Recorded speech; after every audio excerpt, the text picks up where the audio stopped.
बाबू स्वामी जी के पास बगल में ले जाकर रख दीजिए, रिकॉर्डिंग हो रही है।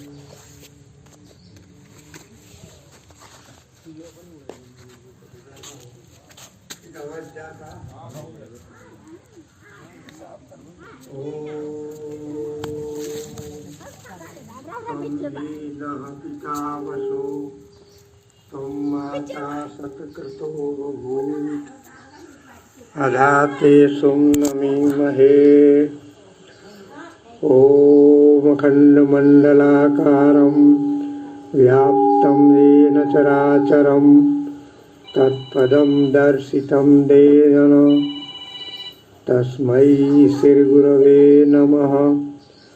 ॐ सहनाववतु सहनौ भुनक्तु सह वीर्यं करवावहै तेजस्विनावधीतमस्तु मा विद्विषावहै। ओम शांति शांति शांति। ओम। सभी लोग अपनी अपनी मोबाइल बंद कर लें या साइलेंट मोड पे बंद कर लें, उसी में घंटी बजेगी, डिस्टर्ब होगा। सब लोग अपना अपना मोबाइल बंद कर लीजिए। घंटी 9 बजे उसको उसमें साइलेंट मोड में कर दो। ए बेटा ले जाओ साइलेंट मोड में करवा के तब ले आओ। जिनकी वजह वो धीरे से निकल जाएंगे। नहीं साइलेंट मोड कर दीजिए या स्विच ऑफ कर लीजिए।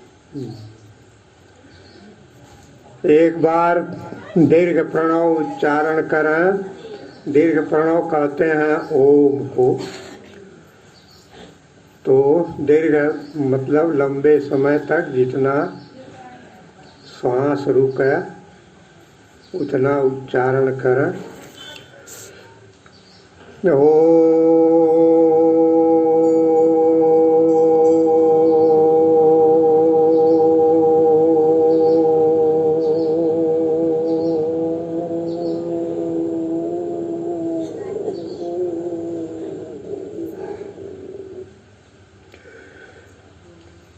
एक बार और उच्चारण करें, 3 बार उच्चारण करें।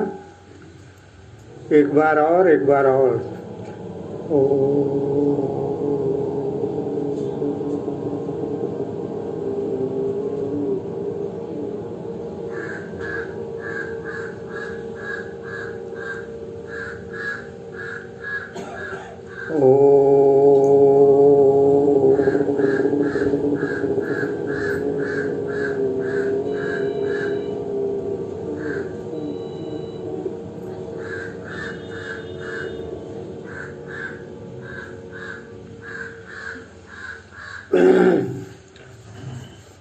आज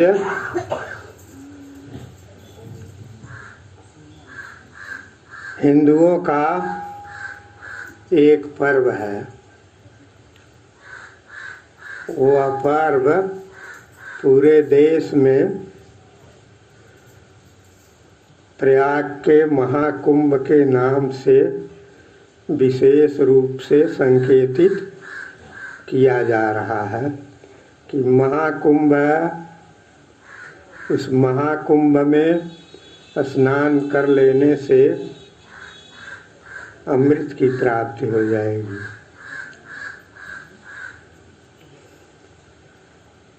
अब लोग बात सुन लेते हैं और अपने यहाँ की रिवाज देखी जाती है कि बिना श्रम के, बिना शुल्क के, बिना मेहनत के या हल्की फुल्की मेहनत में बहुत बड़ी चीज़ मिल जाए तो सारा देश दौड़ पड़ेगा। यह नहीं है अगर कीमती चीज़ लेनी है तो उसके बदले कीमत गंभीर चुकानी चाहिए। यह नहीं तो सस्ते में लोग चाहते हैं मोक्ष प्राप्त हो जाए, भगवान मिल जाए, पुण्य हो जाए, जीवन का कल्याण हो जाए, लोग दौड़ पड़ते हैं। तो आज पहले हम आपको बताएंगे कि जिसके लिए यह सब किया जाता है, कुंभ स्नान किया जाता है, ध्यान किया जाता है, भक्ति की जाती है, जप किया जाता है, दान किया जाता है, समाज सेवा की जाती है, एकादशी, बावन द्वादशी, कई तरह के व्रतों का पालन किया जाता है, वह किसके लिए और उसके किस मतलब के लिए किया जाता है। क्योंकि किसी भी कार्य के मतलब को आप समझ लें कि यह किस मतलब के लिए किया जा रहा है, तो जब उसका मतलब समझ लेते हैं, उद्देश्य समझ लेते हैं और उससे मिलने वाला जो तत्व है, जो चीज़ है, वह यदि आपके कीमत के लिए आपके विशेष कीमती होती है, विशेष कीमती कौन सी वस्तु है, जो हमारे सुख के लिए साधन हो, वही कीमती है। जो हमारे लिए सुख के साधन की चीज़ नहीं है वह कीमती नहीं है। एक धन प्रेमी को सोना चांदी या रुपए पैसे वाली चीज़ मिल जाए, कीमत वाली चीज़ मिल जाए, तो वह खुश हो गया, भगवान की कृपा समझेगा कि भगवान की हमारे ऊपर कृपा रही, इतना सोना हमको जमीन में गढ़ंता ही मिल गया, बिना श्रम के ही मिल गया। लेकिन अगर वही किसी ऋषि को मिल जाए तो उसके लिए वो मिट्टी के ढेले के समान भी नहीं है। क्यों?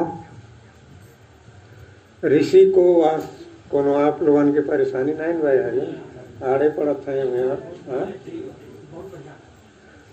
है। ऋषि के लिए वही चीज़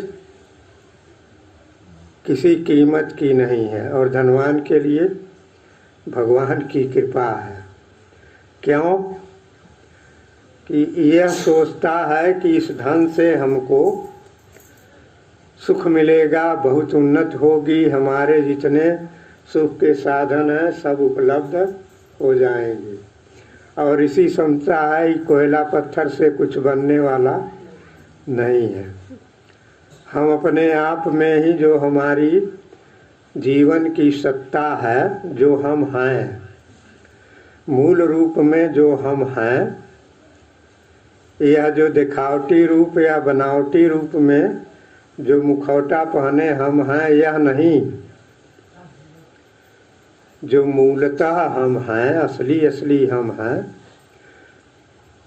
वह अपने आप में नित्य शुद्ध, वह खुद सुख स्वरूप है। उसी का सुख इस सोने से भी मिलता है, उसी का सुख चांदी से मिलता है, उसी का सुख पुत्र से मिलता है, पत्नी से मिलता है, मकान से मिलता है। वह न रहे तब सोने के, हीरा के सिल्ली पर मुर्दा सुता दिया जाए, उसको क्या सुख मिलेगा? सारी दुनिया हीरे मोती की हो जाए, कीमती रत्नों की बन जाए, और यह जो है जीवन जानने वाला, उसको जानने वाला जो जीवन का सार है वह न रहे तो उसको मूल्य देने वाला भी वही है। तो ऋषि की संपदा वह है, और जो और ऋषि हैं, संसारी हैं, उनकी संपदा यह है, धन दौलत है। उसके लिए झूठ बोलते हैं, चोरी करते हैं, छल करते हैं। जो भी उनके पास उचित या अनुचित दोनों उपाय का उपयोग करते हैं। ये बहुत कहने की चीज़ नहीं है, ये तो सब लोग देख रहे हैं और कर भी रहे हैं। उसके लिए नहीं बाहर करते हैं, घर में करते हैं, जहीं अवसर मिला वहीं करते हैं। तो पहले हम बताएंगे कि आपको वह किसके लिए है और इन सब से उसको क्या मिलेगा।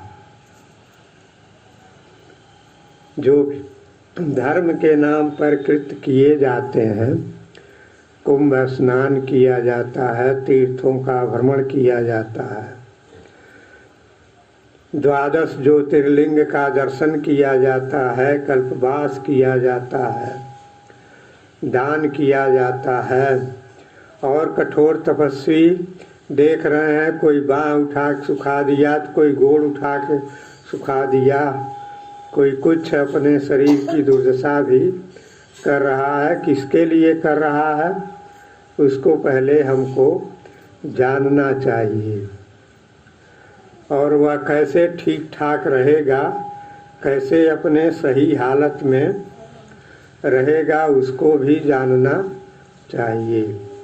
तो पहले हम बताएंगे आपको कि वह कौन है जिसके लिए यह किया जाता है। हम सब लोग अपने अस्तित्व का, अपने होनेपन का हम हैं इसका अनुभव करते हैं, सबको होता है। जो हम हैं उसमें क्या क्या है, 2 पैर हैं, 2 हाथ हैं, हाथ और पैर के बीच क्या जो भाग है उसको धड़ कहते हैं।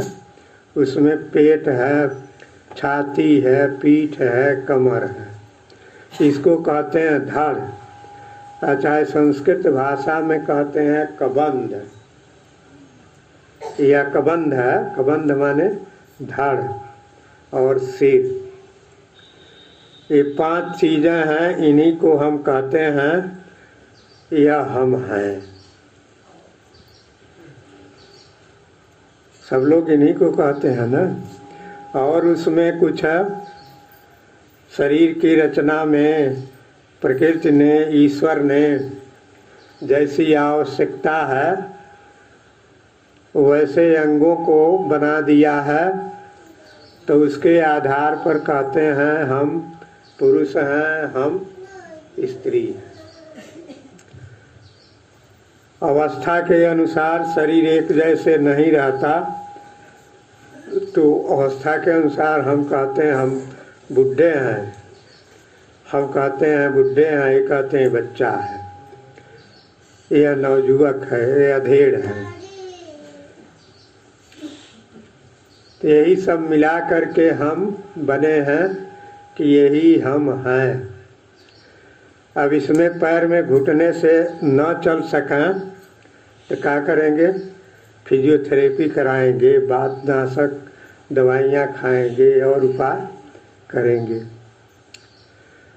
पेट पीठ में कोई गड़बड़ी हो जाए तो तब भी उपाय करते हैं। आँख में गड़बड़ी हो जाए तो मोतियाबिंद का ऑपरेशन कराते हैं।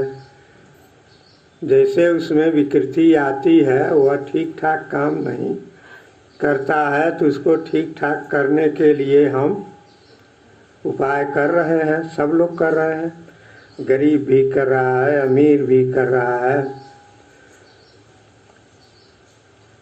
स्त्रियां भी कर रही हैं, पुरुष भी कर रहे हैं, जो संत हैं वे भी कर रहे हैं, जो असंत हैं, डाकू चोर हैं, उनको भी कुष्ठ हो जाता है या कोई रोग हो जाता है तो वह भी उपाय करते हैं। कान बहरा हो जा रहा है, कान बहरा है तो उसकी इलाज करते हैं। आँख गड़बड़ा जा रही है तो उसकी इलाज करते हैं। नाक में सांस लेने में दिक्कत है तो उसकी इलाज करते हैं। लेकिन एक समय आता है कि ये सब रहते हैं, लेकिन ये सब क्या हो जाते हैं, फेंकने की चीज़ हो जाते हैं, देखने की चीज़ भी नहीं रहते हैं। जिसके रहने पर आँख देखती थी, जिसके रहने पर मस्तिष्क काम करता था, जिसके रहने पर कान सुनता था, जीभ रसों का मजा स्वाद लेती थी।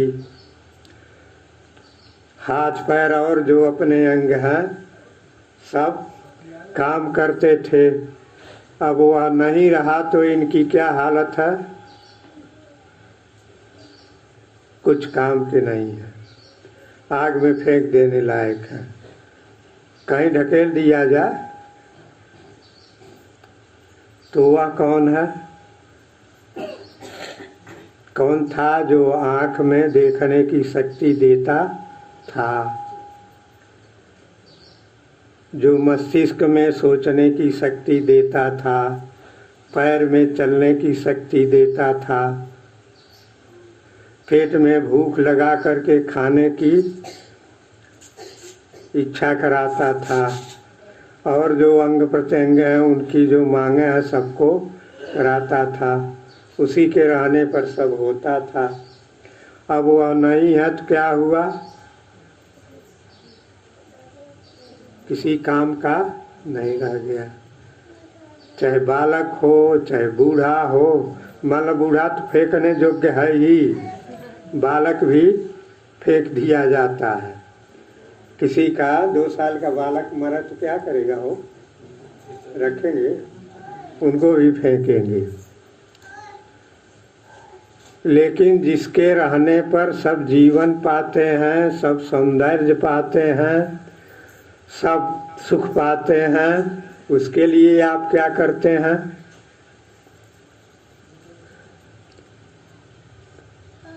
उसके लिए जो सबका बाप है, जिसने सबको बनाया, सबको जीवन दे रहा है, सबकी रक्षा कर रहा है, उसके न रहने पर इन सब का कोई मतलब नहीं है। उसके लिए जीवन में आप क्या करते हैं?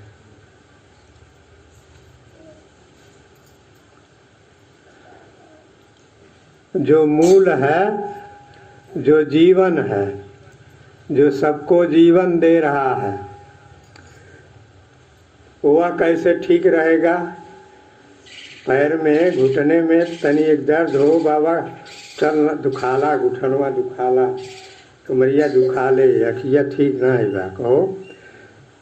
लेकिन जो सबको घुटना दे रहा है, सबको आँख दे रहा है, सबको जीवन दे रहा है, उसके लिए क्या करते हैं? कभी सोचे हैं कि वो ठीक कैसे रहता है, बेठीक कैसे रहता है? कभी कोई सोचा है इसके बारे में?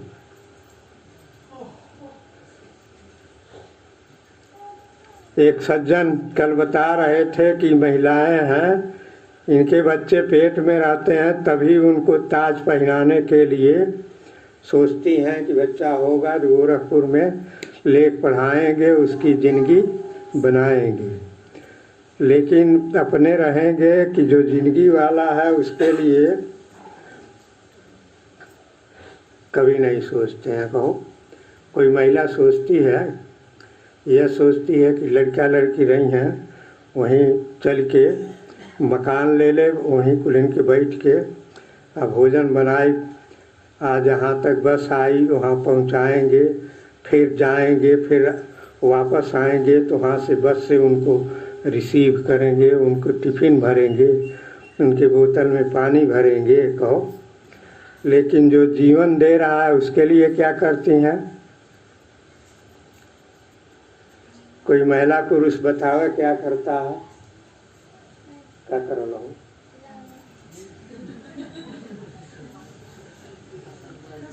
वह न रहे तो सारा किया कराया क्या होता है?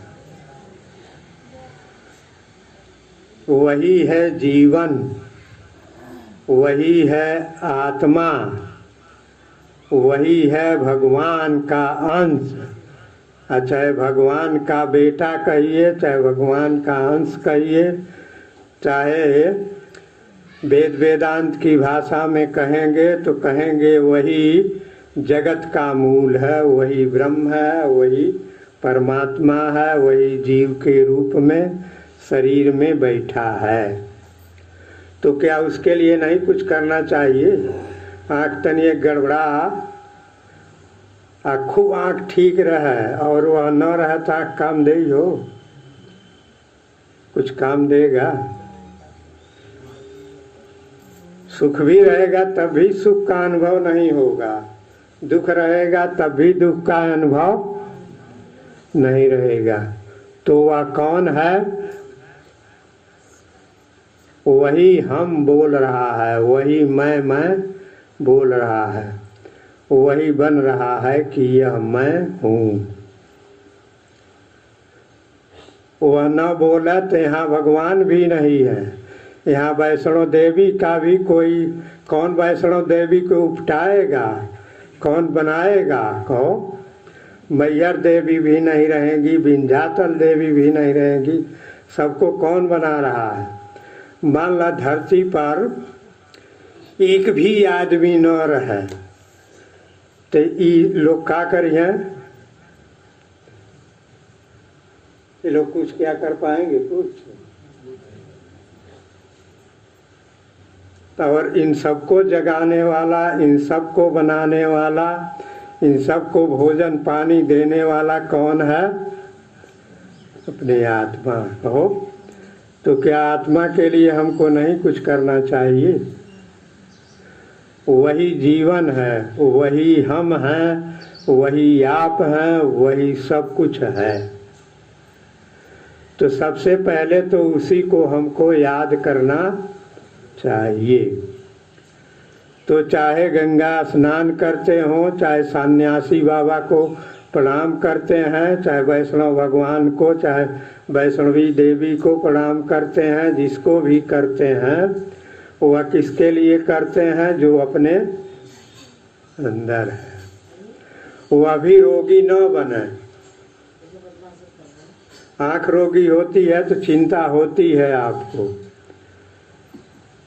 और वह रोगी होता है तो कोई चिंता नहीं। कहो, क्रोध आ गया तो ठीक है, लोभ आ गया तो ठीक है, जो भी आ गया वो सब ठीक है। तो जैसे शरीर के रोग हैं वैसे उस आत्मा के भी रोग हैं। आत्मा का रोग क्या है? जन्म है। जन्म होना, वह जन्म नहीं लेता, उसमें जन्म नहीं है। आत्मा शरीर नहीं बनता, शरीर आत्मा नहीं है। शरीर से आत्मा वैसे ही ज्ञानवान है जैसे अग्नि में, अग्नि के संपर्क में लोहा डाल दिया जाए, कुछ देर में भी हथवा जर जाला। एक दिन भुला छू दिया, हम हथवा जर गई, लिट्टी हो गई, अग्नि उसमें आ जाती है। तो वैसे ही जैसे अग्नि लोहे में समा जाती है, वैसे ही आत्मा देह में समा गई है। जैसे लोहे में अग्नि की जलन है, अग्नि की ताप है, वैसे ही जो है इस देह में आत्मा का ज्ञान है, आत्मा का सौंदर्य है, आत्मा का सब कुछ है। अब वही नहीं रहता है तो देह सड़ जाएगा। तो क्या वह उसके रोग को नहीं ठीक करना चाहिए? आँख तो मान लो यही देह तक बात, चाहे अनहर होक बीत जाए, चाहे दिठार होक बीते, जैसे भी बीते कौन बहुत। और यह काम सिर्फ मनुष्य के शरीर में ही, मनुष्य को ही भगवान ने वह बुद्धि दिया है, वह ज्ञान दिया है कि अपने खराब भाव को समझे और अपने अच्छे भाव को समझे।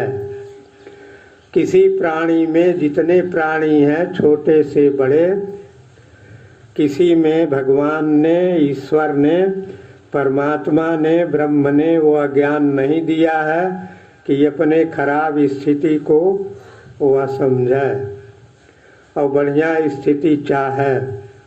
गाय बैल के सींग टेढ़ा मेढ़ा हो जाए उसको कोई चिंता नहीं है, लेकिन किसी लड़की लड़का का दांत ओट से बाहर हो जाए तब चिंता हो जाएगी कि नहीं, कि दतवा तो थी बा, देख के फेल कर देता हूँ 10 कहो।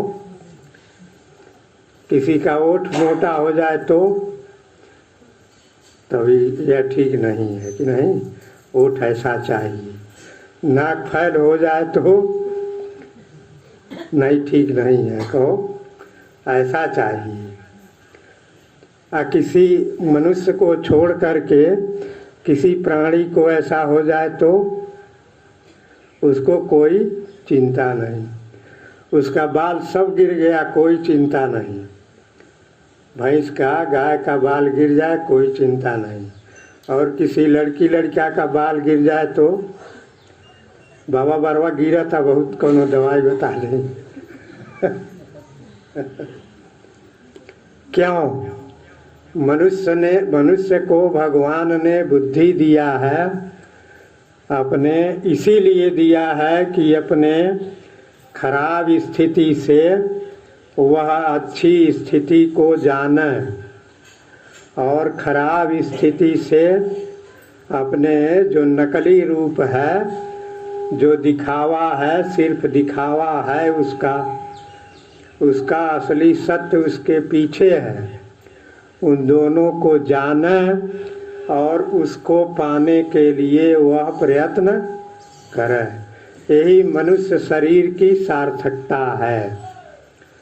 आप धन कमा लीजिए, राष्ट्रपति बन जाइए, राष्ट्रपति को भी ईश्वर के विधान के अनुसार जन्म, जरा, व्याधि और जो भी मानसिक काम, क्रोध, लोभ, मोह, इन सब विकारों से वह भी ग्रस्त रहता है। यह नहीं कि राष्ट्रपति है, पति पत्नी में अगर अनबन है तो उनको यह नहीं है कि शांति होगी। IAS है, पति पत्नी में अगर मेल नहीं है तो क्या है, क्या वो शांति से रहते हैं? नहीं। तो दोनों को जो है वह आत्मा कैसे ठीक रहेगा? अब उसको रोग तो यह सब घेरे हुए है, मोह का रोग घेरे हुए है। मोह किसको कहते हैं? तो लोग कहिए है बिटुआ का मोह है, थई बिटुआ का मोह है, तही पत्नी का मोह है, धन का मोह नहीं। मोह आपके ज्ञान में है, मोह आपकी चेतना है। सुता दी ऐसे ठोक पतोहिया देखो जो हर पीछे भाई रतिया किसान की सली है, चक्कियों चलाओ लेक्चरी आज दाएगा। पहले सब चक्कियों की नहीं चलाओ, तल हमन कमाई हुई उठ के बिनसारों पीछा रही है वैसा।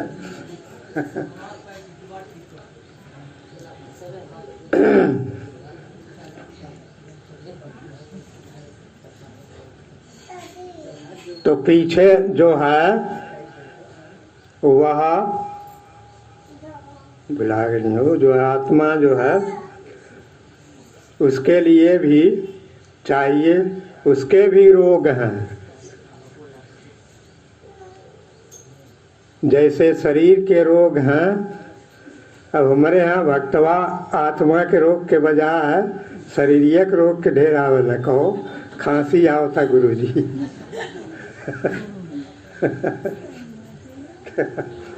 पेटवा ऐसा होता गुरुजी। आत्मा अब कहनी इत आत्मा की दवाई खैले के बजा है, अब दहिए की दवाई करी हम। ठीक है, आत्मा का सबसे निकट का साथी और पुरुषार्थ का सबसे सबल समर्थ मनुष्य का शरीर है। इसको स्वस्थ रखना चाहिए। हम उसको बुरा नहीं मानते हैं, लेकिन आवे हमारे यहाँ पहले आध्यात्मिक भाव से आवे, हमसे आत्मा के रोग को दूर कराने के लिए आवे। शरीर का रोग तो हम खुद दूर करेंगे। हमारा कोई शिष्य, कोई भक्त यहाँ तड़पता रहे, हम इलाज जानते रहें तो बैठे रहेंगे? बैठे तो नहीं रहेंगे निश्चित। अरे मोक्ष तो बहुत बड़ा रोग दूर करना है, शरीर का रोग पहले दूर करो। उसके लिए औषध बताएंगे, उसके लिए संयम बताएंगे, उसके लिए ब्रह्मचर्य बताएंगे, उसके लिए जीवन जीने की कला बताएंगे, उसके लिए मन और बुद्धि को शांत और शुद्ध रखने के लिए उपाय बताएंगे कि नहीं। जो आत्मा क्या ज्ञान कराने वाला गुरु होता है उसको कहते हैं सद्गुरु। तो वह सद्गुरु सब कुछ हो सकता है। सद्गुरु आपकी माई हो सकता है, आपका बाप हो सकता है, आपका आचार्य पढ़ाने वाला शिक्षक हो सकता है, आपको कुश्ती सिखाने वाला हो सकता है, आपको रोजी रोजगार कमाने वाला कला सिखाने वाला हो सकता है, और आपके आत्मा की प्राप्ति को कराने का साधन बताने वाला भी हो सकता है, लेकिन और कोई गुरु उसको नहीं कर सकता है। कोई रोजी रोजगार सिखाने वाला गुरु आपको आत्मबोध नहीं करा सकता है। कोई आपको अक्षर सिखाने वाला गुरु यह नहीं करा सकता है। वह आत्मा अपने आप में परिपूर्ण है, उसी में सारे ज्ञान है, तो उसको धारण करने वाला सब कुछ करा सकता है।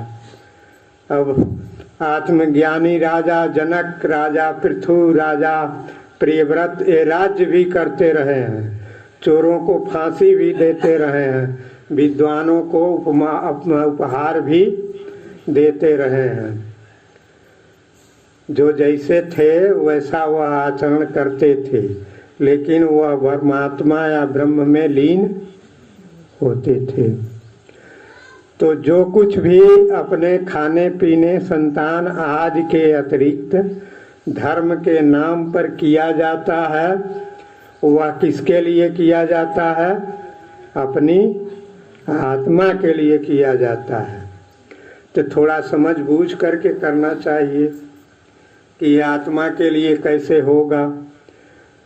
नहीं, महाकुंभ 144 वर्ष पर लगा है, तो सभी लोग एक ही ज्ञान के स्तर के होते नहीं हैं। जो कार्य छोटे बच्चों को अच्छा लगेगा, कुमार अवस्था के पहले वाले को अच्छा लगेगा, वही काम एक अविवाहित पुरुष को लगेगा। उसकी पत्नी है, उसको धन चाहिए, उसको घर चाहिए, परिवार में सुख शांति से निर्वाह का साधन चाहिए, और छोटे बच्चे को क्या चाहिए? इन सब के विषय में उसके बुद्धि में कोई ज्ञान नहीं है, इसलिए उसको कोई चिंता नहीं है। तो नहीं भी है तब भी महाकुंभ लगल बात के कहल है। हमार भौजी बाटी भैया के गाड़ी बाट है, वो लोग जात हाथ कहला आवा बहनी तू यही चल चल गड़िया जाता है। तब मान ला तेन उठ के ले और हो ही जाला, मन में उतना निश्चय तो है नहीं। अब हमको कोई कहे कि महाकुंभ में चलिए अमृत वर्षा होगी, थमके लगी आए आसन मार के सांस रोक के, और नहीं तो इथी कहे कि झंझट कैले चला एक बेर बुड़की मारो और वही में अमृत पी के ऊपर आई, वही वही में बुड़ला ही अमृत में पी के निकलो। कितना सस्ता रहा कहो, सारा जीवन बीत गया, अमृत में बड़े फर्के बा। तो उसी के लिए सब कुछ किया जाता है। जो भी धर्म कार्य किए जाते हैं वह इसीलिए किया जाता है कि हमारी आत्मा जैसा है, जिस रूप में है, जिस लिए है, वह ठीक ठाक सही रहे। भगवान उसको देखें तो कहाँ हाँ बिल्कुल ठीक है। जैसे आप डॉक्टर के पास जाते हैं तो डॉक्टर देखता है, क्योंकि डॉक्टर आँख के ठीक ठीक स्वरूप को जानता है कि आँख ठीक ठीक है तो उसकी रचना क्या होगी, उसके अंगों की स्थिति कहाँ होगी, तो अपना मशीन में ताक करके देखकर कहता है बिल्कुल आपकी ठीक ठीक आँख बिल्कुल ठीक है, कुछ भी आपके आँख में दोष नहीं, आप ठीक हैं, परहेज रखिए, कुछ इस तरह का पथ परहेज, कुछ आंवला खाइए, कुछ त्रिफला खाइए, कुछ घी खाइए, जिससे आँख आपकी सुरक्षित रहेगी। तो आत्मा ठीक कैसे रहेगी? यहाँ कौन देखेगा? या तो किसी आत्मा को साक्षात्कार किए हुए, देखे हुए किसी ऋषि, किसी संत, किसी आत्मज्ञ के पास जाके देखें, दिखावें कि देखिए हमारी आत्मा ठीक है कि नहीं है। वह उसका डॉक्टर है ना। आत्मा का डॉक्टर कौन है? ऋषि कि नहीं, जो आत्मा का साक्षात्कार किया है। शरीर का डॉक्टर है, शरीर का साक्षात्कार किया है, वह जानता है यहाँ आमाशय है तो यहाँ छोटी आंत है, तो यहाँ जो है वह नर्व्स है, यहाँ जो है वेगस नर्व्स है, तो यहाँ यह बाल की नर्व्स है, यह वह जानता है। और आत्मा के कौन जानता है? जो उसका साक्षात्कार किए हुए है, या तो भगवान जानता है, या तो भगवान से एक रूप हुआ महापुरुष जानता है, संत जानता है, ऋषि जानता है, वही जानता है, भगवान जानता, भगवान ठीक ठीक जानता है, तो वही उसी के अनुसार उस शरीर को बना देता है। किसी के शरीर में जन्म से ही रोग आ जाते हैं। क्यों आ जाते हैं? भगवान देखा कि इनकी कमाई इस तरह की है, इनको ऐसा ही इसी के योग्य हैं, जिस योग्य रहेंगे। जो प्राणियों के हत्या करता है उसको प्राण का महत्व नहीं है, तो उसको भगवान बनाएगा तो उसको हल्का प्राण देगा न हो, दमहा बना दे, खांसी वाला बना दे, चाहे हृदय निर्बल कर दे, जहाँ जैसा रहेगा। जो प्राण का महत्व समझा है, प्राण संचित किया है, उसको बढ़िया शरीर बना देगा। उसके सारे अंगों को नहीं देखा है इसको कैंसर होना चाहिए, इसका जो है नर्व्स ऐसे बने हैं, इसकी कमाई ऐसी है कि इसको कैंसर बनने का देना चाहिए। तो एक ही हांडी में 10 हैं, 10 खाते हैं, एक को कैंसर हो जाता है, 9 ठीक रहते हैं। तो वह भगवान जानता है कि इसका क्या रोग है, संत जानते हैं। तो उसका रोग है मोह। मोह किसको कहते हैं? यही सुना रहा था तो दूसरी ओर बात चली गई। मोह क्या होता है? तो मोह कहते हैं, मोह अपने अंदर होता है। मोह बेटे में नहीं है, मोह धन में नहीं है, अब मोह दूर अपने अंदर होता है। जहाँ जिसकी जड़ रहती है वहीं न वह कटेगा। बाहर पलाई पांग न और वह पांग दिया गए ताको एक एक वैसे कई कंछा फेंकता है, और जड़िए से काट दे रहती तब खाता हूँ। तो मोह कहाँ होता है? अंदर होता है, ज्ञान में होता है। क्या होता है? तो कहते हैं अनात्मनि आत्मबुद्धि। जो अनात्मा है, जो हमारा आत्मा नहीं है, जिसके बिना हमारी आँख देखती नहीं है, जिसके बिना हमारे शरीर में सांस नहीं चलता, हृदय नहीं चलता, मस्तिष्क में जो तरंगें उठती हैं, आश्लेषण कंपन होता है, वह सब बंद हो जाता है। वह आत्मा हम हैं।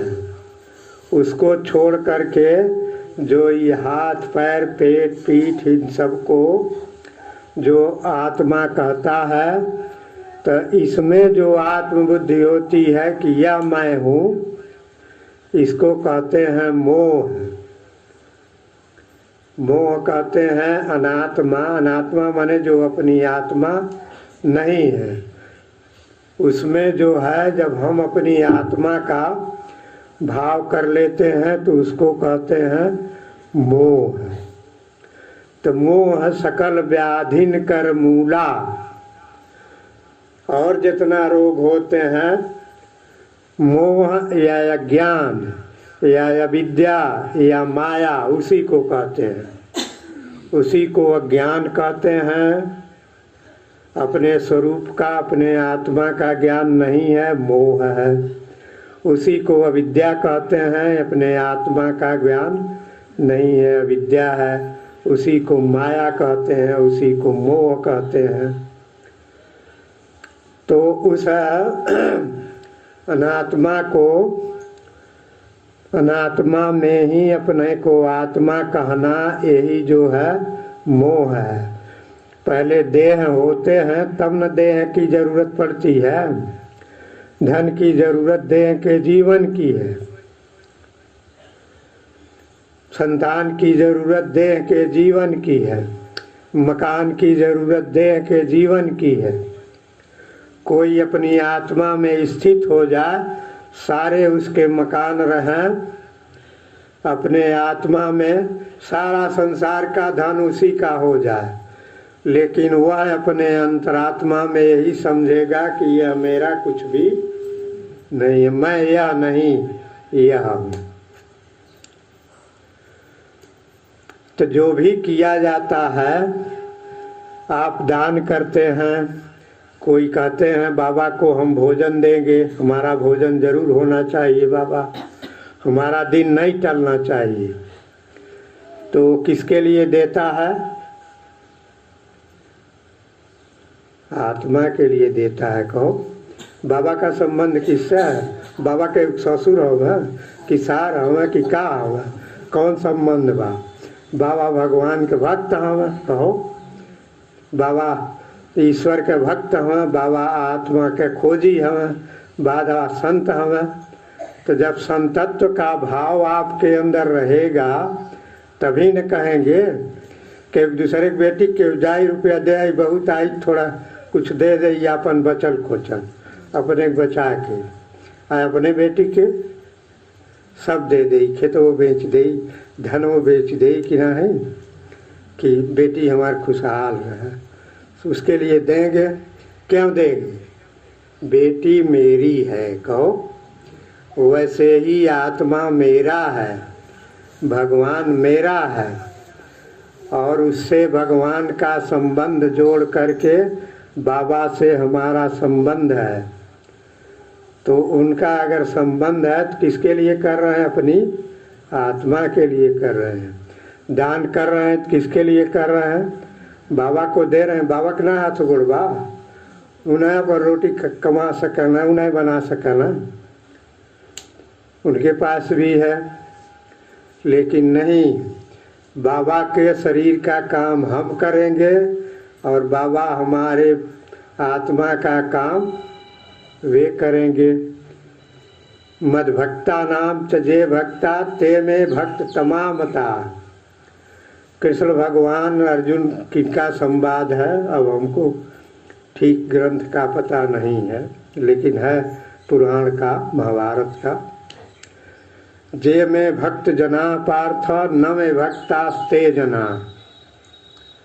मद भक्ता नाम च जे भक्ता ते में भक्त तमा अस्मृता। मद भक्ता नाम च जे भक्ता, जो मेरे भक्त हैं वे मेरे भक्ततम भक्त हैं। भक्ततम लड़के सब आजकल पढ़ल लिखल बा, भक्ततम सुपरलेटिव डिग्री है।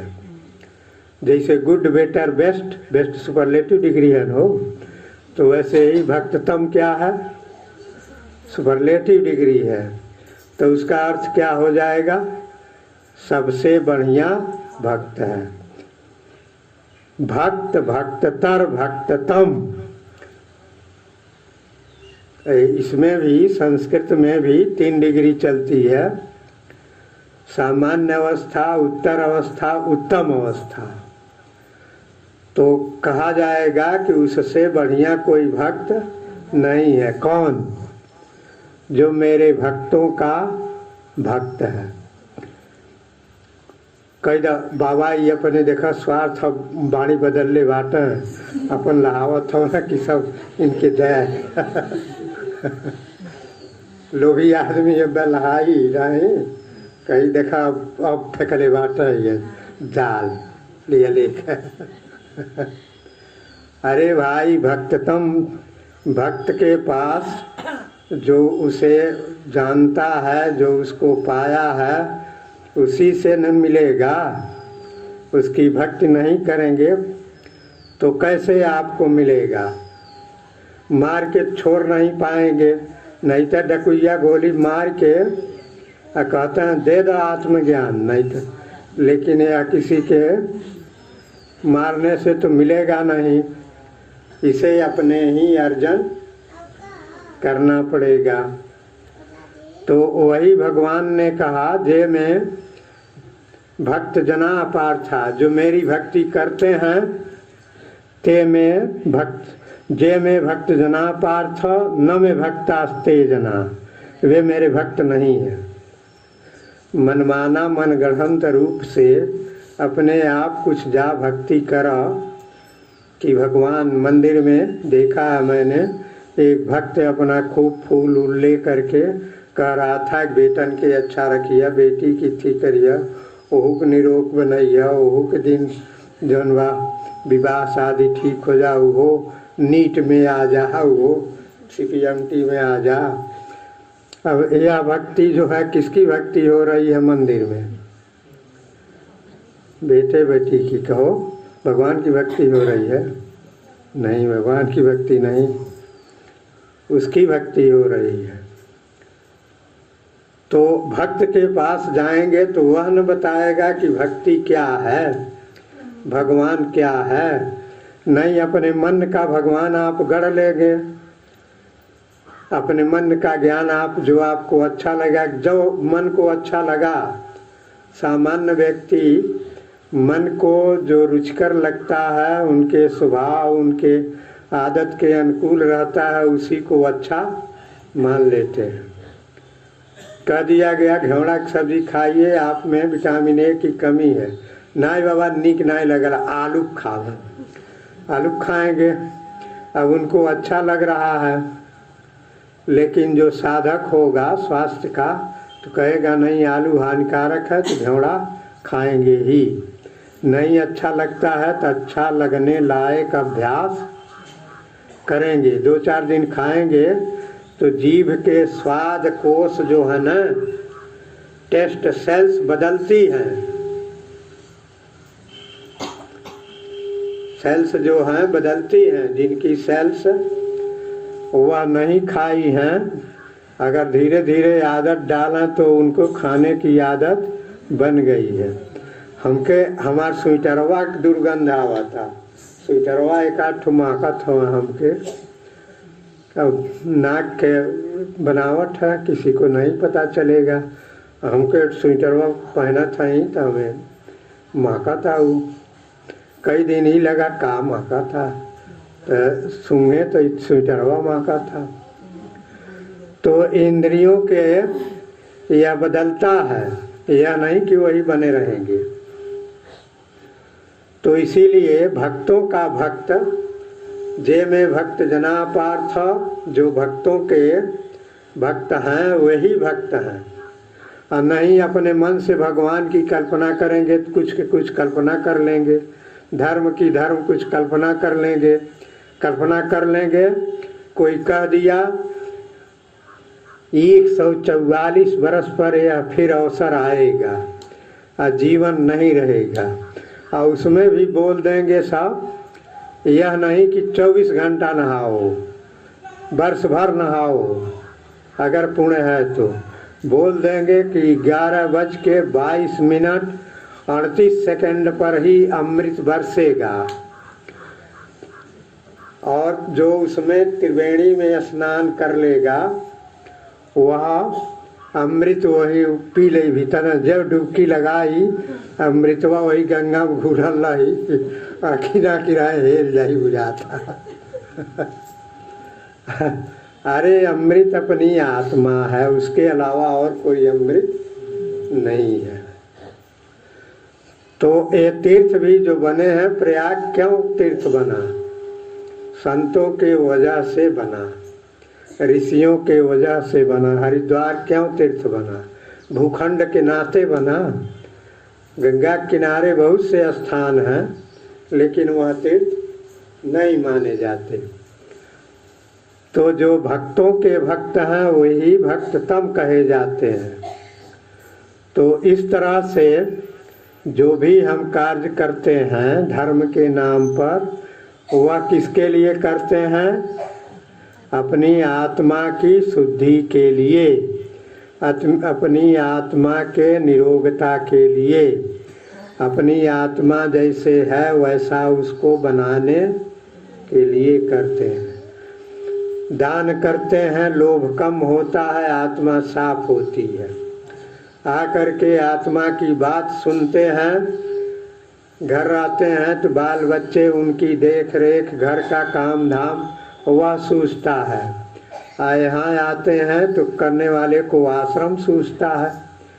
कहते हैं गुरुजी इथिया है मैल लगा तो दें फिट दें, तो है झाड़ दें, है उठा दें, तब क्या यहाँ लगता है? यहाँ आश्रम लगता है। कौन? यहाँ भगवान की बात आती है। तो यह क्या हो गया? आत्मा को शुद्ध करने का साधन हो गया। ससुराल जाना जाएंगे तो वहाँ किसकी प्रवृत्ति बनेगी? आत्मा की नहीं। बाबा के यहाँ आएंगे तो जाने अनजाने भगवान का भाव एक लहर आपके ऊपर आएगा। गंगा स्नान करेंगे तो गंगा स्नान से नहीं, गंगा स्नान के लिए जो स्थान बना, वहाँ जिन्होंने अपने तपश्चर्या के द्वारा, अपने आत्मबोध के प्रकाश के द्वारा, अपने दिनचर्या जीवनचर्या के द्वारा वहाँ के भाव को उन्होंने आत्मशुद्धि के लायक बना दिया है। आप जाएंगे, कहीं जाएंगे तो वहाँ के वातावरण का असर आपके अंदर आएगा। धातु के बर्तन में मछली बना दीजिए और उसको धो करके हमारे पास ले आइए, हमको उसको किरवाहीन, हमको मछलियाँ आ जाएगा, आपको भले ना आए। क्यों आएगा? उसमें वह रहता है। तो इसीलिए वे सब स्थान जो हैं तीर्थ कहे गए हैं। तीर्थी कुर्वन्त तीर्थानि, तीर्थों को तीर्थ कौन करता है? ऋषि करते हैं, वे संत करते हैं जिनकी चेतना, जिनकी आत्मा भगवान से एक रूप हो गई है। वे साधक करते हैं जो नहीं एक रूप हुए हैं, लेकिन एक रूप होने के लिए प्रयत्न कर रहे हैं। कम से कम ऊंची शिक्षा वाले नीची शिक्षा वाले को कुछ बता ही सकते हैं। हम नहीं सिद्ध हैं, ठीक है, लेकिन सिद्ध नहीं है तो जो शुरू करना है उनके लिए तो कुछ न कुछ हम मार्गदर्शन कर ही सकते हैं। तो वह उस भगवान के लिए ही न होगा, तो उसी के लिए किया जाता है। जो भी आप धर्म करते हैं वह अपनी आत्मा के हित के लिए किया जाता है। हाँ, आप अपनी आत्मा के हित के लिए करते हैं तो कुछ धर्म कार्य करते हैं तो उसमें मनौती भी मान देते हैं कि भगवान हमार मनोकामना पूरी हो जाई, तो बाबा के अंचला पहनाई, खड़ाऊं दे और उनके जौन बाट भोजन कराई। तो ठीक है, भगवान देखते हैं इसकी सच्ची निष्ठा है तो उसकी कामना पूरी कर देते हैं। यह नहीं कि आप कामना करेंगे तो भगवान पूरा नहीं करेंगे। भगवान पूरा कर सकते हैं, कामना पूरी करते हैं, पूरी करा लीजिए, लेकिन भगवान को छोड़िए नहीं, पूरी कराना बुरा नहीं है, पूरी करा लीजिए, दवा करा लीजिए, हमसे दवा लिखवा लीजिए, लेकिन हमको छोड़िए मत, भगवान को मत छोड़िए। भगवान के नाते हमसे संबंध बनाइए और कोई नाता मत जोड़िए कि बाबा से दवाई करा लें, बाबा से और करा लें, कुछ नहीं। यह सब करेंगे तो घाटे में हो जाएंगे। अब भगवान के लिए नाता जोड़ेंगे तो जो कुछ भगवान के पास है वह सब आपका हो जाएगा। तो बहुत से लोग हैं, उनके दुनिया की चीज़, उनकी इच्छा मिल गई, मिन्नत माने बाबा हमको हमारा विवाह हो जाएगा, एक नौकरी करने वाली पत्नी मिल जाएगी तो आपकी पूजा करेंगे। तो मान लो मिल गई, फिर भगवान को भूल गए, पत्नी में लीन हो गए, तो यह रास्ता गलत है। भगवान आपको पत्नी दे दिया, कमाने वाली पत्नी दिया, ठीक है, लेकिन दोनों मिल करके भगवान को समर्पित हो जाओ कि नहीं। ठीक है, भगवान आपने ही दिया है तो हम दोनों आपके हैं, अब हमको वह दीजिए कि हम आपके सदा सदा के लिए हो जाए। तो यह विचार रखना चाहिए। तो जो भी करते हैं आप, छोटा मोटा जो भी करते हैं, आप कुंभ नहाने अगर भगवान के लिए जाते हैं, सही भगवान के लिए, लेकिन हवा में उड़ते हैं कि भाभी की गाड़ी जा रही है तो ननद भी चाहिए, अच्छा ननद की गाड़ी जा रही है तो भाभी भी आइए, हम सब लोग एक साथ स्नान करेंगे, इससे भगवान नहीं मिलेगा, मोह का संबंध बढ़ेगा कि नहीं। भाभी खुश हो जाएगी कि ननद हमारी कहना मान ली, अच्छा ननद खुश हो जाएंगी कि भाभी हमारी कहना मान ली, हम दोनों एक साथ नहा लिए, इसे भगवान नहीं मिलेंगे। तो भगवान मिलते कैसे हैं? देह पर भगवान नहीं रहते हैं। भगवान कहाँ रहते हैं? अंदर रहते हैं। मोह को हटाइए, अनात्मा को हटाइए। यह नहीं कहते हैं कि तीर्थ बेकार है, तीर्थ है। जब तीर्थ बनाए गए तो उसका यही उद्देश्य था। तब गाड़ी मोटर, इतनी सुविधा, इतना काटेज, इतना हीटर, इतना कूलर, इतना जो कुछ है ताम झाम कुछ नहीं था। तब रेता में लोग बैठते थे, वहाँ तपस्या करने के लिए जाया जाता है, भोग भोगने के लिए जाना हो तो मत जाना। अगर यह हो वहाँ खूब सुविधा बाटे, रहलिक सुविधा बा, खूब बढ़िया देसी घी में का पूड़ी बने ले, वो आश्रम में रहे नहीं, रोज़ देसी घी में पूड़ी बनता है और खूब सुविधा भी रहती है, वहाँ न कोई जाड़ा लगता है। अगर यही सब भोगना है तो अपने घर देसी घी खरीदना, वहाँ जा कर के भगवान को चिढ़ाना मत, नहीं भगवान चिढ़ जाएगा कि यहाँ आया हमको धोखा दे करके देसी घी का पूड़ी खाने, गर्म पानी से स्नान करने, सुविधा भोगने कि नहीं। तो वह कैसे होगा?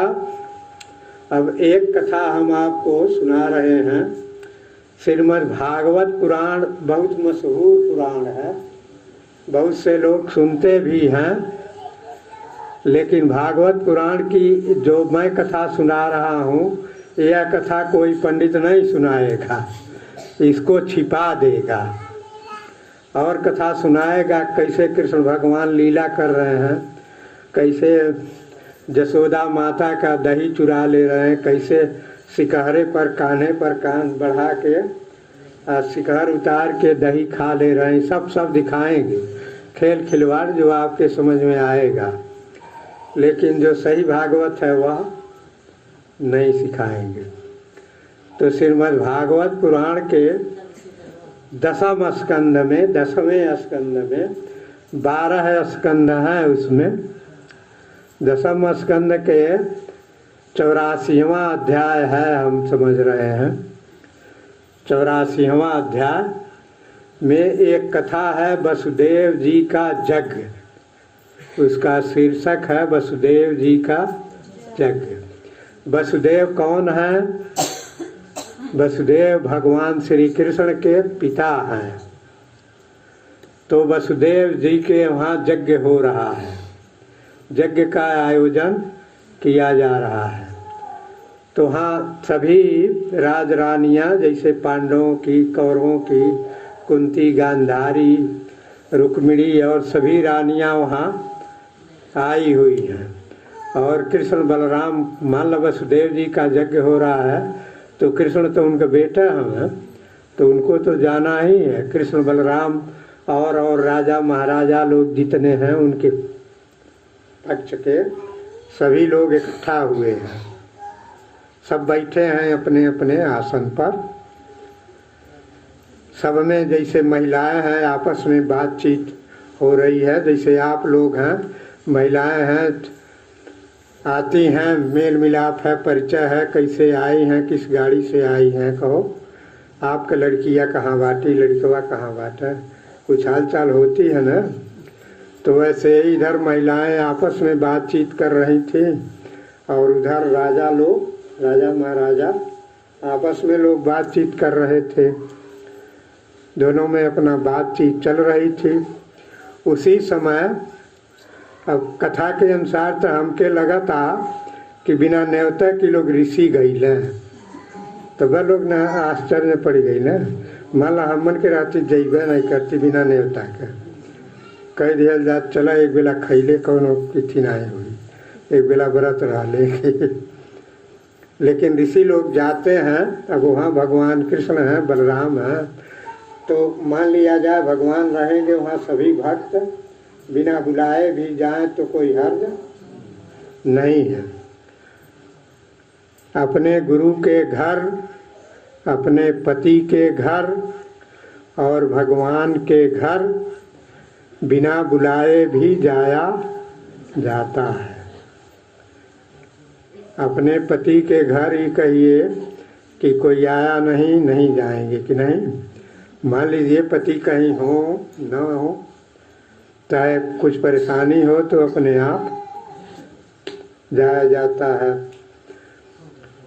तो इसीलिए नभी न्योता लोगों को मिला होगा, तो लोग इसलिए गए होंगे कि वहाँ हमारे भगवान मौजूद हैं, कृष्ण भगवान वहीं हैं। और लोग जो हमारे प्रेमी भक्त राजा हैं, हमारे विचार के, हमारे समर्थक, वे लोग सब गए हैं, तो हम भी चलें कि नहीं। मान हमारे भक्त कहीं जाएं, कहीं और प्रेमी लोग रहें, कहीं कोई ऐसा कार्य हो कि बिना बुलाए हम भी चले जाएंगे। इसलिए चले जाएंगे कि हो सकता है कि हमको भी कुछ वहाँ करने को मिल जाए, हम भी कुछ सहयोगी बन जाए। तो सभी लोग वहाँ पहुँचे, तो ये ऋषि लोग भी पहुँच गए। उसमें सभी ऋषि पहुँच गए। श्री कृष्ण द्वैपायन व्यास जी पहुँचे, नारद जी पहुँचे, असित पहुँचे, देवल पहुँचे, सतानंद पहुँचे, सनक सनंदन, सनत कुमार, अत्रि, भार्गव, भृगु, अगस्त, सब ऋषि वहाँ पहुँच गए। और जब सभी लोग पहुँच गए, माला ऋषियों की जमात वहाँ जब पहुँची तो लोगों का उधर ध्यान गया। तो भगवान कृष्ण देखे कि ऋषियों को ये लोग आ गए, बड़ी सौभाग्य की बात है। भगवान कृष्ण कहे कि बड़ी सौभाग्य की बात है कि इनके वहाँ ये लोग जाते हैं, तो ये मूर्ति पूजकों के यहाँ नहीं जाते हैं। ऐसे ही लिखा है भागवत में, जो सभी प्राणियों के अंदर भगवान को देखते हैं, भगवान की धारणा करते हैं, सब में भगवान है, उन्हीं के वहाँ यह जाते हैं। तो यह हम लोगों का आज सौभाग्य है, आज हम लोगों का मनुष्य जन्म सार्थक हो गया। तो ऋषियों को जैसे स्वागत, मन हमन के जानित पानी वानी, पीढ़ा, कंबल, इठी, बैठका उठका लोग देते हैं ना, तो वैसे ही उनको भी दिया गया। जब सब लोग अपने आसन पर बैठ गए, सब जहाँ के तहाँ जब स्थान ले लिए, तब कृष्ण भगवान अपना कहना शुरू किए। कुछ लोगों को, उस सभा को और वहाँ उपस्थित राजा रानियों को उपदेश देना अपना शुरू किए। तो वह भगवान उपदेश में अपना क्या कहे हैं, न यममयानि तीर्थानि न देवा मृच्छिलामया ते पुनन्ति उरुकालेन दर्शनादेव साधवा। न अम्मयानि तीर्थानि, हम अप कहते हैं पानी को, अप मने पानी। जलमय तीर्थ ही तीर्थ नहीं है। न अपमयानि तीर्थानि, जलमय तीर्थ ही तीर्थ नहीं है। न देवा मृत शिलामया, न देवा मृत शिला, मृत कहते हैं मिट्टी को और शिला कहते हैं पत्थर को। जलमय तीर्थ जहाँ जल है वही तीर्थ नहीं है। और देवता मिट्टी और पत्थर की मूर्ति में ही देवता नहीं है। सच्चे देवता कहाँ हैं? संत पुरुषों में। सच्चा तीर्थ कहाँ है? जो जलमय तीर्थ को तो तीर्थ जानते हैं, मिट्टी और पत्थर के मूर्ति में देवता देखते हैं, और संत पुरुषों में देवता नहीं देखते हैं, क्योंकि तीर्थ तो संत पुरुषों में ही रहता है। तीर्थ कहते किसको हैं? एक महात्मा जी अयोध्या के मने में बड़का महात्मा जो रामानंदाचार्य जी हैं, हरियाचार्य जी से मैंने सुना था, झांसी में तीर्थ का परिभाषा किए थे। जिस घाट से उतरने पर, जिस घाट के भगवान के घर जाया जाता है वह तीर्थ है। अब करही घाट है, करही पहुँचने का है, तो जिस घाट से भगवान के घर पहुँचा जाता है, माने भगवान प्राप्ति का जो साधन है वही तीर्थ है। तो वह कौन साधन होंगे? भगवत प्राप्त संत ही न होंगे। अपने मन से करेंगे तो फिर वही जो मन में आएगा कि भगवान देने वाले हैं तो बेटा मांगेंगे, धन देने वाले हैं धन मांगेंगे, सुंदर शरीर मांगेंगे, आरोग्य मांगेंगे, यही मांगेंगे। तो सच्चा तीर्थ कौन है? संत ही तीर्थ है। लेकिन कहा कि उतना ही एकदम वह निरर्थक नहीं है। भगवान के भाव से आप जाएंगे, कुछ धन खर्च करेंगे, कुछ शरीर से दुर्दशा सहेंगे, ठंडक सहेंगे, भगवान के भाव से कुछ भाव तो आएगा ही, लेकिन सीधे आपको आत्मा में यह क्रिया नहीं पहुंचा पाएगी। ते पुनन्ति उरुकालेन दर्शनादेव साधवा। पुनन्ति मने वे पवित्र करते हैं, उरुकालेन बहुत लंबा समय जब आप तीर्थ करेंगे तब कहीं जा करके आप पवित्र होंगे। दर्शनादेव साधवा, श्रद्धा भक्ति पूर्वक अगर संत का दर्शन किए तो आपको भगवान का दर्शन अपने अंदर आ ही जाएगा। तो कहा उन्होंने कि दर्शनादेव साधवा, संत के वहाँ दर्शन मात्र से वह पवित्रता प्राप्त हो जाती है। कुंभ में आप स्नान भी कर लें, जैसे बोल दिया ना लोग लाई बन जा, वही समय पर जाके नहाई लो, तभी वो गंगे के पनिया रही या मृतवा में मिलल उलल ना रही, नहीं स्वाद में कुछ फर्क हो जाता।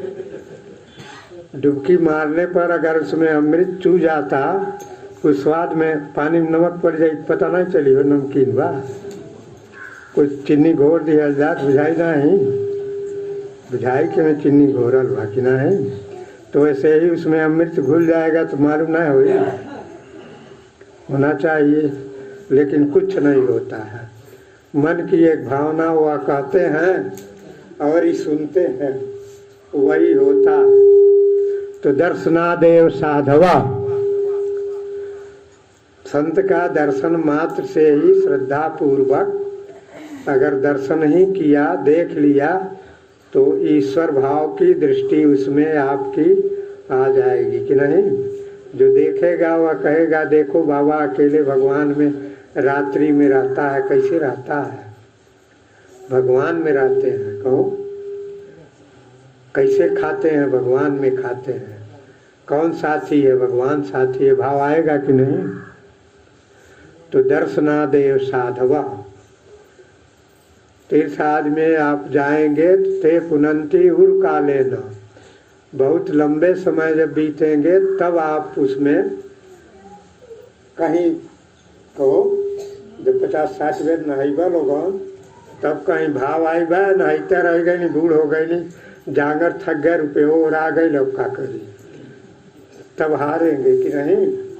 और नहीं अगर संत का दर्शन हुआ तो समझ गए यह सब आत्मा के लिए है और जिसको खोज रहे हैं वह वही है। तो लही जाई तो नहाऊ लेब, ना लही तो नाहियो नहीब तो हुटकबा नहीं। अब मान जिनको ये अज्ञान नहीं है वो हुटकबा करिए, कहीं कुंभ में नहीं नहा पाए तो हुटकेंगे कि हमरो रहल रहत, कहीं गाड़ी हमरो को नाते रिश्तेदार के रहल रहत तो हमहू के नहवा ले रहत तो हमरो कुछ बन गई रहत। जो जानते हैं नहीं नहाना तो यहाँ है, वहाँ के नहाने से वहाँ भी नहाए, संतों का दर्शन वहाँ भी है, वहाँ भी जाते हैं तो धर्म करें तभी पुण्य है। मात्र गाड़ी में से उतरला, गंगा जी में डुबकी लगौला, आलू बालू माला या इट्ठी लची दाना खरीदला ले चली अला, उससे क्या होगा। ले शंकर जी के दुग्धेश्वर नाच के ऊपर गिराया अला, हो गया, कहो उससे क्या हुआ। आत्मा का और अंधकार बना दिया, खोज नहीं हुई। तो भगवान कृष्ण ने कहा, ये भगवान कृष्ण की वाणी है, श्रीमद् भागवत पुराण के 10वें स्कंद के 84वां अध्याय है। तो आगे उन्होंने कहा कि दर्शनादेव साधवा, मतलब सच्चे तीर्थ संत पुरुष ही होते हैं, जिनकी सच्चा संत, सच्चा मुक्त पुरुष जो अपने आत्मा को परमात्मा में लीन कर लिया है, वही सच्चा परमात्मा का स्वरूप भी मनुष्य के लिए होता है। शास्त्रों में, ग्रंथों में मैंने सुना भी है कि ऐसे पुरुषों के सामने जाकर कोई अपनी कामना करता है तो उसकी कामना भी पूरी होती है। वह संत नहीं करता है, भगवान करता है। वहाँ कामना करते हैं तब न लोग मनौती मानते हैं कि इस तरह से होगा तो हमारा हो जाएगा। तो सच्चा तीर्थ जो है अपने अंदर है, अपनी अनात्मा के दुर्गुणों को, अपने जो दोष हैं, अज्ञान है, अविद्या है, मोह है, उसको कम किया जाए, कुछ सद्गुणों को धारण किया जाए, वह सच्चा तीर्थ है। तो आगे भगवान कृष्ण ने जो उपदेश दिया है वह कहा है, इसको कोई पंडित नहीं सुनाता है। जस्यात्म बुद्धि कुणपे त्रिधातु के स्वधि कलत्रादिश भौमयी जधि, जत तीर्थ बुद्धि सलिले नहीं करही चित जनेषु अभिज्ञेषु, सुनाई नहीं देता बाबू, जनेषु अभिज्ञेषु सएव गोखरः, उसको वहाँ शब्द प्रयोग किया गया गोखरः। गरम्बा हो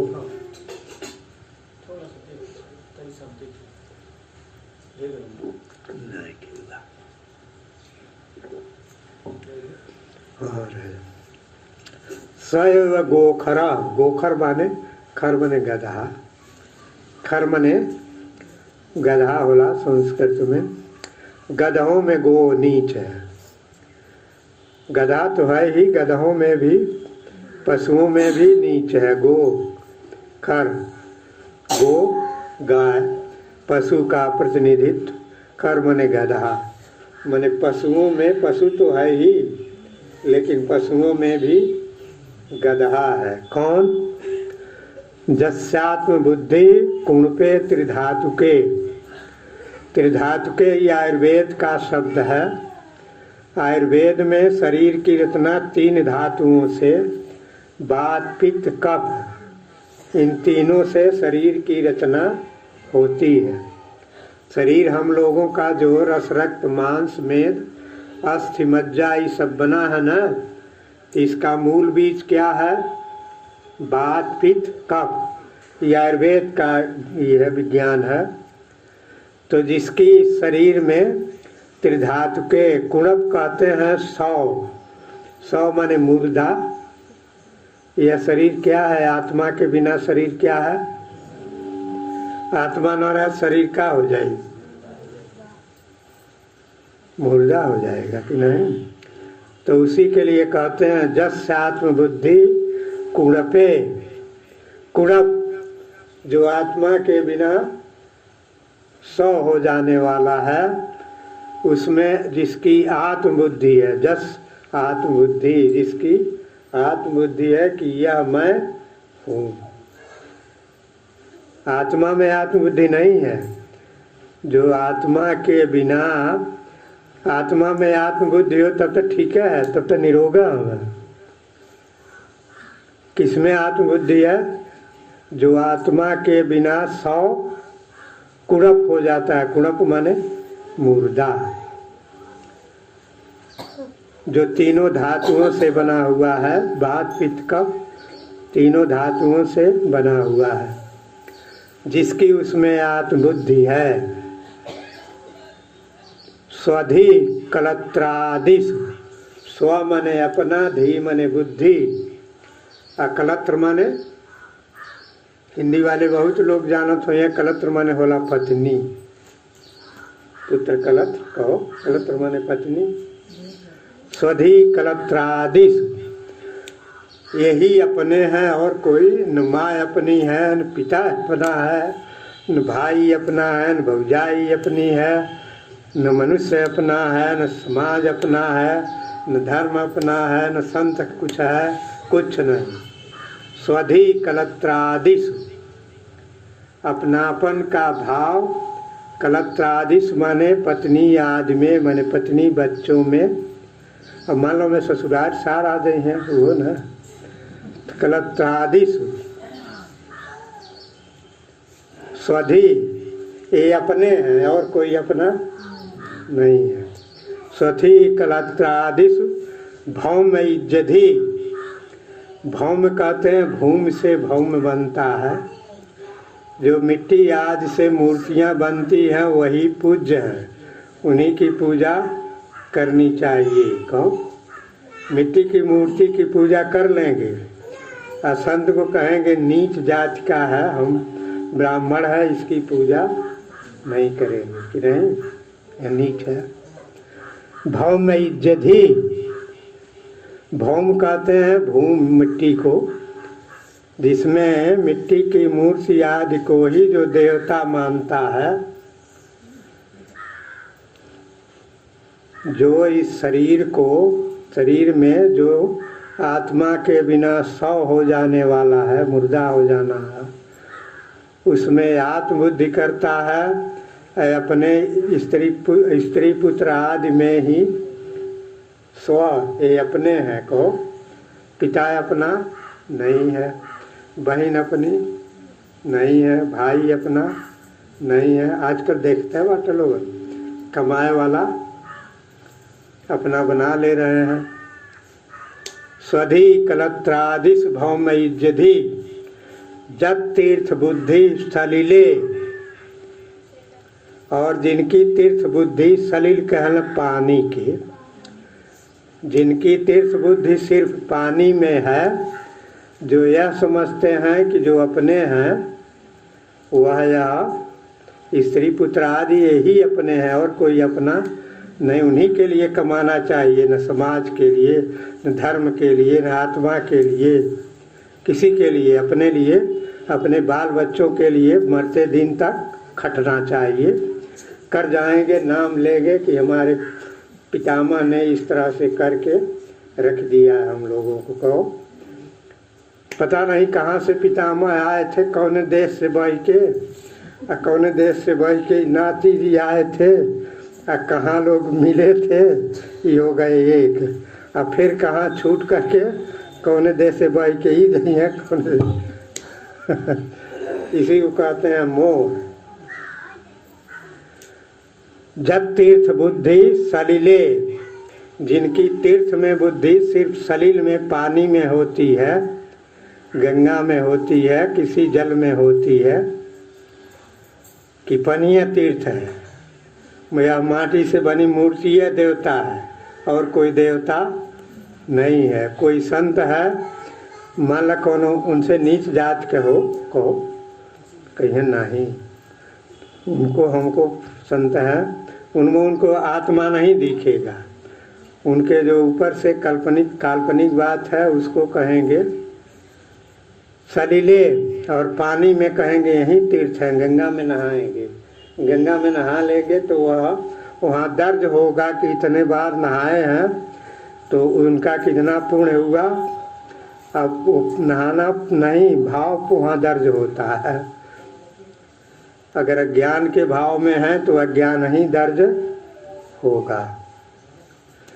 जब तीर्थ बुद्धि सलिले, जिनकी तीर्थ बुद्धि पानी में ही जल में ही तीर्थ का भाव हो कि यही तीर्थ है, संत में भगवान में तीर्थ बुद्धि न दिखे, जनेषु अभिज्ञेषु, जिन मनुष्यों में इस तरह का ज्ञान है उनको क्या जानना चाहिए? जनेषु अभिज्ञेषु स एव गोखर, वे पशुओं में नीच पशु गधा है। पशु तो हैं ही, मान लो कुछ पशु गाय हुई कुछ और होली, हाथी घोड़ा ही कुछ और होना, लेकिन गधा सबसे मूर्ख मानल जाला। पशुओं में वह गधा है। तो सही जो तीर्थ है, हमको तीर्थ क्या हुआ तब? ये भगवान कृष्ण का उपदेश है, भागवत का उपदेश है। पंडित कोई भागवत कथाकार यह नहीं सुनाता है, और चीज़ें सुना जाएगा, लेकिन यह ज्ञान का जो भागवत का सार है यह नहीं सुनाता है। तो तीर्थ यही है हमारे अपने जीवन में। अगर आप तीर्थ करते हैं तो आपके अंदर कुछ ऐसे गुण बढ़ना चाहिए जिससे आपका देह में मोह कम हो। देह से मोह कम होगा तो सबकी देह से मोह कम होगा। देह के लिए धन ही कम, देह के लिए ही धन की जरूरत पड़ती है, तो धन का मोह भी कम होगा। देह का मोह कम होगा तो मृत्यु का भय आपके लिए बहुत नहीं रहेगा कि एक दिन इसको जाना ही है। नहीं बूढ़े होंगे। एक बूढ़े से मैंने कहा, कहना बाबा ऐसा दवा बता दें कि अब दौड़े लगे। हम कह रहे मर्दवा, हमन के अब घाटे पर चलने के समय है कि दौड़ने के समय है? हट, ऐसा भाषा आप बोलत है? बाबा ही नहीं। अरे भाई, बोला न बोला, बूढ़े को कहाँ अब जाना है? कहो अंतिम अवस्था क्या है? बूढ़े की बियाह हुई? बूढ़े के बियाह नहीं पूछा जाए, बूढ़े के बियाह होगा। लड़का है तो हाँ पढ़ा, हाँ पढ़ लिया, कहीं नौकरी चाकरी हो गई, हाँ हो गई, उसका विवाह हो गया, हाँ बाबा बच्चे भी हैं तो ठीक है। लेकिन बूढ़े का पूछल जाए, मर गए बात है। अब हम बूढ़े हैं, यहाँ वहाँ के लोग जानने वाले पूछते होंगे तो क्या पूछेंगे? कहो आओ बाबा रहता न पेड़वा तर शिष्यवक थनवा, मर गए बात है, यही न पूछेंगे कि पूछेंगे बाबा वो गई ना अपने घरे, उनका बियाह हुआ हो गई, उनके तिथि भइल। तो हमको जो है अपने जीवन में तीर्थ करने जाएं न जाएं, गंगा में नहाएं न नहाएं, अपने अंदर जो है कुछ आत्मा का गुण, कुछ देह आदि के प्रति मोह कम होना चाहिए, कुछ अपने अंदर दया का भाव आनी चाहिए, कुछ सहनशीलता का भाव आना चाहिए, कुछ अपने मौलिक जीवन का जो सत्य है। अब नहीं सत्य है तो ब्यूटी पार्लर जाएंगे और वहाँ अपना बनाएंगे तो अपना अंग तो होगा नहीं, उतर ऊपर का पालिश होगा ना। मान ला कि वो करिया बाया पालिश कह के गुरहर का दे तो उनके चमड़ा गुरहर हो जाए। तो जिसकी बुद्धि आत्मा में रहेगी वह क्या कहेगा? कहेगा कि सौंदर्य अपने शरीर का होना चाहिए, सौंदर्य चरित्र का होता है। कहो सौंदर्य किसका होता है? चरित्र का होता है। हम सदाचारी हैं, हम अपने मन के बस नहीं चलते हैं। हम जो सत्पुरुष बताते हैं, गुरुजन बताते हैं, हमारे बुजुर्ग माँ बाप कहते हैं उसका पालन करते हैं। हम इस तरह से छिछले लोगों के अनुसार नहीं चलते हैं। छिछले लोग तो कह रहे हैं तुम्हारा इथिया जो है दाग आवत या हो बस सनपात जाइ है एठो लिया का न लड़किया तो जैसे जड़वा में नहीं दाग आवता है सफ़ेद हो जाला। तो कहत यह भइल है तो बाबा कई दिन से कहते ले बाबा के लगे ले चल, बाबा के लगे ले चल। अब सनपात जा रही है। अब मान ला अगर यह रहेगा, आत्मबल रहेगा तो कहेगा नहीं यह चमड़ा हमारा अपना नहीं है, इसका सौंदर्य आत्मा का सौंदर्य है। तो हमको अपने चरित्र का, अपने आचरण का, अपने इंद्रियों का संयम करना चाहिए। यह तीर्थ का फल है। तीर्थ का फल यही होगा। तीर्थ में जाते हैं आप, शास्त्र सत्पुरुषों और गुरुजनों की बातों में, उनके उपदेशों में आपकी श्रद्धा हो, रुचि हो, उनकी बातों को आप अपने जीवन में जितना आप धारण कर सकें उतना धारण करने के लिए प्रयत्न करें। एक ही दिन कोई सिद्ध संत नहीं बनेगा, एक ही दिन कोई विद्वान नहीं होता है, क्रमशः हुआ जाता है। तो जितना आप अपने अंदर सद्गुण बढ़ा सकें, कम से कम जीवन में मांस मदिरा है ना, अनावश्यक जो नशे की चीज़ें होती हैं जो स्वास्थ्य के लिए हितकर नहीं है, खूब हमच के मसाला खाए स्वास्थ्य के लिए हितकर है। कहीं तो मरचा खैले का होला, अरे कुछ भी खाएंगे आखिर उसी से रक्तवा बनता है ना। मरचा खैबुत का हो, मरचवा का रक्त बनी भेली पड़ी, किसका बनी हो? मरचा का बनेगा। तो उतना खाए जितना से वह शरीर बनावे। तो इंद्रियों पर संयम, जीभ पर काबू पाना पड़ेगा ना।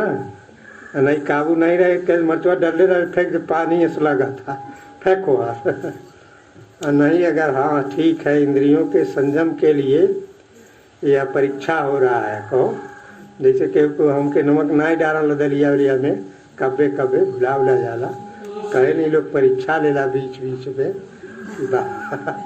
बाबा नमके से खाना कि नहीं खाना। तो यह है तीर्थ का फल। हमको अपने जीवन में शास्त्र माने जिन्होंने जीवन को ठीक ठीक जाना है, ठीक देखा है, इस तरह का है, उन्होंने जो उपदेश दिया है, जो ज्ञान दिया है, उस ज्ञान को हम आदर करें, उन पर श्रद्धा रखें। संत सत्पुरुष यदि हो तो उन पर आप श्रद्धा रखें। अपने शास्त्रों पर, अपने धर्म पर हम नहीं जानते हैं क्यों कैसे, लेकिन कहेंगे हमारे आचार्यों ने, हमारे गुरुजनों ने इसको किया है, हम चलता न बरतन। लड़के लड़कियां अपने आप विवाह करते हैं, ठीक नहीं है, इसलिए कि वे समाज से कट जाते हैं। समाज का अनुशासन का पालन नहीं हुआ, परिवार का पालन नहीं हुआ, धर्म का पालन नहीं हुआ। नहीं परिवार का पालन करेंगे तो परिवार से सहमति लेंगे, समाज का अनुशासन पालन करेंगे तो समाज से अनुमति, समाज के समर्थन में करेंगे। धर्म का जीवन में महत्व रहेगा तो देखेंगे इससे हमारा धर्म बिगड़ता है कि बनता है, तो धर्म का पालन करेंगे। तो इस तरह से तीर्थ और शास्त्र सत्पुरुषों पर श्रद्धा रखें और अपने जीवन को उसके अनुरूप बनाने का प्रयत्न करें। स्वेच्छाचारी न बने, मन पसंदगी वाला न बने। सत्पुरुष क्या कहते हैं, सज्जन लोग क्या कहते हैं, हमारे शास्त्रों में, हमारे परंपरा में, हमारे संस्कृति में, धर्म में क्या कहा गया है उसका आदर दें, उसके अनुसार अपना जीवन बनाने का प्रयत्न करें। अपने मन और बुद्धि पर संयम तब रखेंगे जब सत्पुरुषों और शास्त्रों आचार्यों पर श्रद्धा रखेंगे। नहीं मनमाना रखेंगे तो कहेंगे मैं एडल्ट हो गया हूँ, मैं एडल्ट हो गई हूँ, मुझे अधिकार है। कानून अधिकार दिया है, भगवान अधिकार नहीं दिया है। सरकार का कानून जन्म नहीं दिया है, सरकार का कानून जिया भी नहीं रहा है और सरकार का कानून मारेगा भी नहीं। ईश्वर के कानून से आए हो, ईश्वर के विधान से, ईश्वर की वस्तु से, ईश्वर के जीवन धारण पदार्थों से आए हो, उसी में जी रहे हो और उसी के द्वारा जब चाहेंगे तब यहाँ से हटा भी देंगे। तो इस सत्य में श्रद्धा रखें। अपने आप जो मनपसंद का हो उस पर तुरंत निर्णय न लें, उसके विषय में सोचें। महापुरुष क्या कह रहे हैं, पिताजी क्या कह रहे हैं, समाज की क्या रीति है, धर्म क्या है। इससे हमारा यह लोक और परलोक दोनों सुखी बनेगा। यही तीर्थ का उद्देश्य है। तीर्थ बेकार नहीं है, कुंभ का मेला बेकार नहीं है। भारतीय ऋषियों की कब की परंपरा है हम बता नहीं पाएंगे, लेकिन उसका उद्देश्य यही था कि लोग वहाँ से शिक्षा लेते थे, साधना का अभ्यास करते थे, नया ज्ञान दिया जाता था। समाज परिवार में किस तरह से रहोगे। हर साल कुंभ नहीं लगता है, लेकिन हर साल मौनी अमावस्या को बैठक होती है। कुंभ तो विशेष के लिए होता है, उसमें विशेष निर्णय लिया जाता है, विशेष उपदेश दिया जाता है। वहाँ विशेष तपस्या की बात रहती है। साधन सुविधा जिनको भोगना हो उनको तीर्थ उर्थ में नहीं जाना चाहिए, अपने घर ही जो है उनको अपना साधन भोग लेना चाहिए। तो यह है आज का उपदेश। आज का जो है यही यहाँ से तीर्थ का, यही आपको जो है हम लोग क्या देते हैं, धनवान देगा तो धन देगा, हम लोग क्या देंगे, जो हमारे पास जो हम कमाए हैं हमारे जीवन में है वह आपको दे रहा हूँ। और भगवान से प्रार्थना करूँगा भी कि आप लोगों के इस तरह के उदात्त और सद्बुद्धि की भावना जागृत हो। आपकी शुभकामना, आज की शुभकामना। और आप जीवन आज वर्ष के लिए, मान ला आज पर्व का दिन है, जीवन सुख शांति का और सद्बुद्धि का, सद्ज्ञान का बना रहे। ओम पूर्णमदः पूर्णमिदं पूर्णात् पूर्णमुदच्यते पूर्णस्य पूर्णमादाय पूर्णमेवावशिष्यते। ओम शांति शांति शांति ओम। अब यहाँ के जो लोग श्रद्धालु हैं, धर्म आदि में निष्ठा है, संत भक्त में निष्ठा है, कुछ लोगों का धर्म में भी विरोध रहता है, संतों और शास्त्रों से भी विरोध रहता है। कुछ लोगों में कुछ लोग ऐसे होते हैं जिनका धर्म विरोधी गुण होता है, उनको धर्म का विरोध करना ही अच्छा लगता है, संतों का विरोध करना ही अच्छा लगता है, धर्म विरुद्ध आचरण उनका आचरण होता है। तो कुछ लोग जो धार्मिक भावना के हैं, अपना इस पर्व के अवसर पर कुछ खिचड़ी दही और जो प्रसाद लाए हैं पेट भरने के लिए नहीं है, भंडारा नहीं है। प्रसाद के रूप में, चाहे मान लीजिए भंडारे भर के लिए हो तो सभी लोग कुछ प्रसाद ले लेंगे और फिर जो कुछ कोई भेंट पूजा लाए होंगे फलों वह यहाँ लाएंगे, इधर उधर कोई फेंक कर नहीं जाएगा, नहीं और रिजेक्ट कर दिया जाएगा जो कहीं इधर उधर रख के जाएगा। हमारे पास ले आएगा, हम उसमें से उसको प्रसाद बनाएंगे, आप अपने घर ले जाकर प्रसाद के रूप में अपने और पड़ोसियों में वितरण करेंगे। तो यहाँ से प्रसाद ले लीजिए आप लोग और फिर तो हमारे पास जिनको जो लाए हों ले आएंगे और फिर अपने अपने वाहन से अपने अपने घर को प्रस्थान करेंगे। ओम शांति।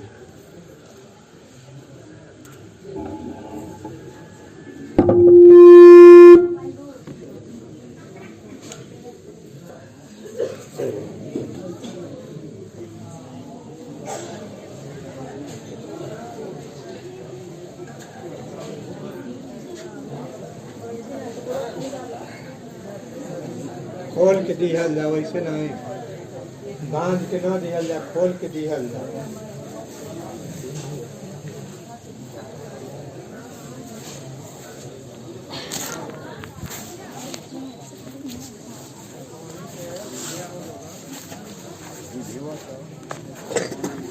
पीतल सारी काटी